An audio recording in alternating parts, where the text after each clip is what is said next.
I've asked several different people the meaning of the word feminism in the last few years. I've been provided with vastly different answers, some rather disturbing. When I was in high school in the early 70s, feminists were a bunch of girls burning their bras in a parking lot for attention. They never mentioned a thing about equal opportunities or rights. After a few months, the school finally put a stop to it. All I ever saw from the feminist movement was a lot of bitter girls looking for excuses to degrade men. They were terrible. I don't call myself a feminist. I don't agree that men and women are exactly the same. What was most distressing to me is that every one of these answers and many variants thereof were common replies not from males, but from females of different generations. That's a tragic display of misunderstanding. Angry juveniles setting fire to clothing is simply that, juvenile behavior, with perhaps a touch of pyromania. Justifying the universal beratement of men is just good old-fashioned sexual discrimination. The feminist movement doesn't seem to proclaim that males and females should be thought of as exactly the same. It doesn't seek special treatment either. That wouldn't be feminism, that would be entitlement.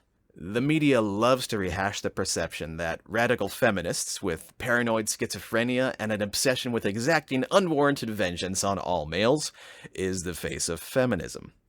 In reality, it appears that feminism has never demanded, suggested, or been defined by any of these above objectives. The true feminist movement appears only to seek honorable essentials. It seeks unbiased treatment of males and females alike. It seeks absence of discrimination. It seeks equality. That doesn't imply treating everybody in the exact same manner, dictating that everyone wear the same clothes, eat the same food, or perform the same jobs. It means not discounting or assuming one's level of knowledge, experience, talents, or aptitude, and not limiting civil rights based on sex or gender. In very simplified terms, it's males and females both behaving like intelligent, polite, mutually considerate individuals. Falsehoods about feminism are still constantly perpetuated by the media. After all, conflict sells. They should be ashamed. There's enough verbal poison within society as it is, without the media getting involved. I'd already formed a strong opinion about the opposite sex by junior high based on how I was generally treated in public school as a young male.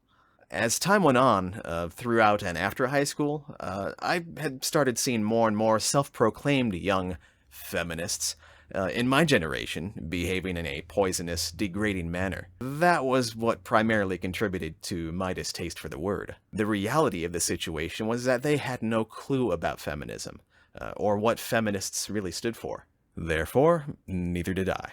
Since then, I've come to learn that many others like myself were in fact raised with values that already align with feminism, despite not having become familiar with the term outside of its negative connotations within society.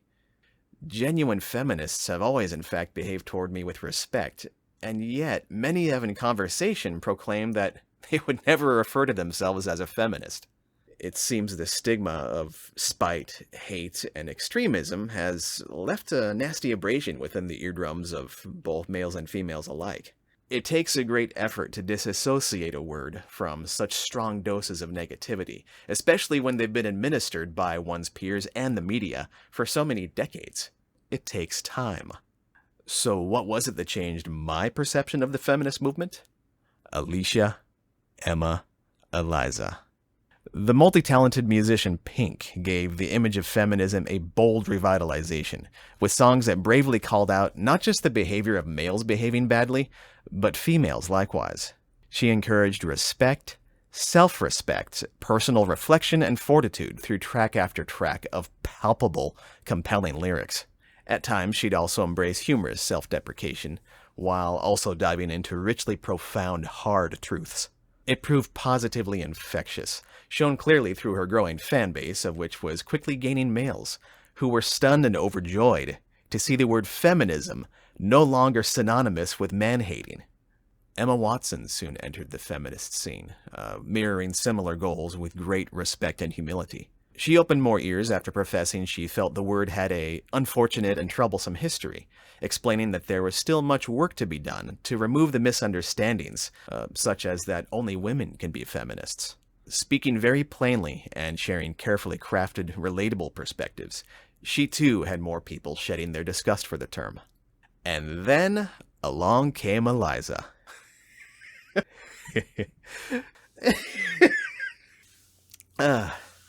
She'd actually been around for a few years before I'd heard of her, but I didn't watch a lot of TV at the time. Additionally, when you live in a town with a population of under 5,000, where locals can be seen walking their goats down a main street on a leash, you tend to be a little late to some parties. Eliza Schlesinger makes me laugh. She makes me laugh hard. I'm talking about fully wheezing, tear-streaming, gut-busting laughter.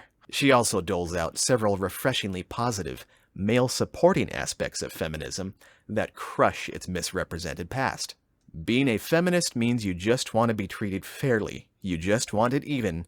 No more, no less. Men aren't allowed to have feelings in our society, which isn't fair. You can be pro-woman without being anti-man. We have to adjust that, okay? Many are trying very hard to associate feminism with positivity and understanding, rather than bitterness and repulsion. Slowly but surely, it's working. Fewer innocent men are feeling attacked, and more are suddenly paying attention. I've heard the subject arise more often within the last few years. More and more men and women all around me have begun to speak about the non-toxic face of feminism that has reemerged in recent years. I notice that they too sometimes mention Pink, Emma, or Eliza. If they don't, I'll bring them all up. Rock on, ladies.